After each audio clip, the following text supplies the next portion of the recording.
Hey everybody, and welcome to our Running Logic audio series. Here we're going to try and break down some of the intricacies of running technique and make it easier for you to understand and adapt to your training. If you don't want to listen on the go, there will be a section of notes in our usual blog so that you can listen or read with your usual subscription. Today's episode is going to be on the importance of hip extension to improve running speed. Now, if you've had some coaching or running technique or just seen a physio, you might have heard about hip extension. It's really simple. If you look at someone in a standing position, it's the ability to use the glutes to push your heel and leg away from the body. So that's extending the hip from the distal structures, so the leg. The other form of hip extension would be as if you were bent at the hips at 90 degrees and you lifted your torso up. You're actually extending the hips as your back comes back to straight. So that's hip extension, and the primary muscle that we use for long hip extensions is the glute max, and you've probably heard of that.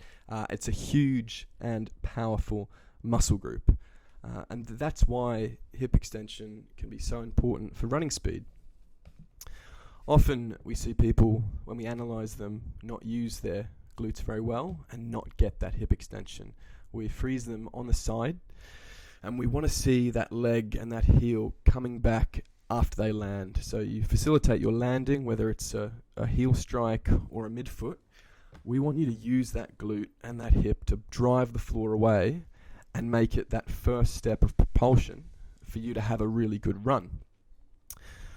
Often when we teach this hip extension as the first part of our leg cycle.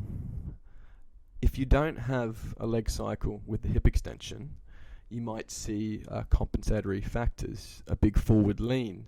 You might see a extended knee drive or overuse of the calves and a lot of bouncing. This is common because you've got to get that drive from somewhere. So again, the calves might overwork.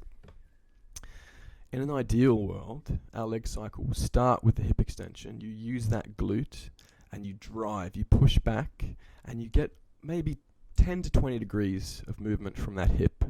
If you're standing straight, it can often be hidden. If you're leaning forward, you think you're extending the hip, but actually you're only getting straight.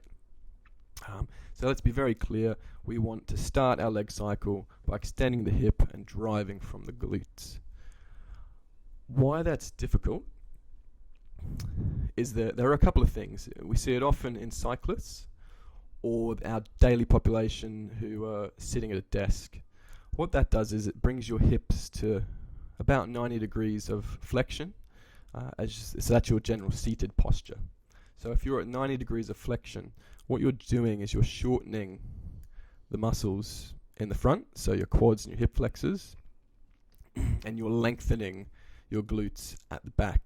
So if they're constantly lengthened out and on stretch, they're going to lose a little bit of power.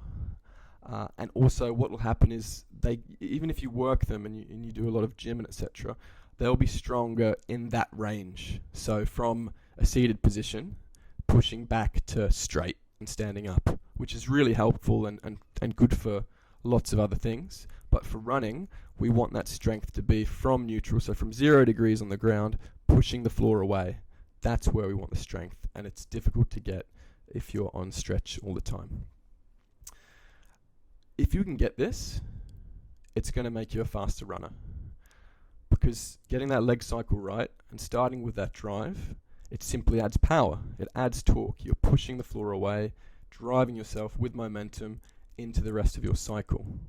So every stride is going to be more powerful.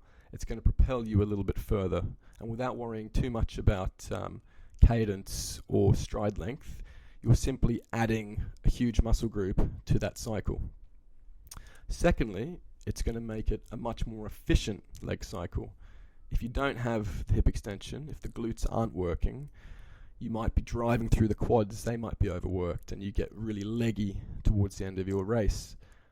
Possibly more commonly, you might be pushing through your calves, because that's another form of extending away.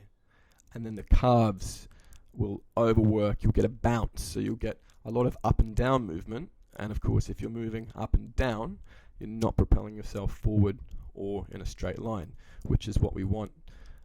It's less with the hamstrings. It's probably more those two muscle groups.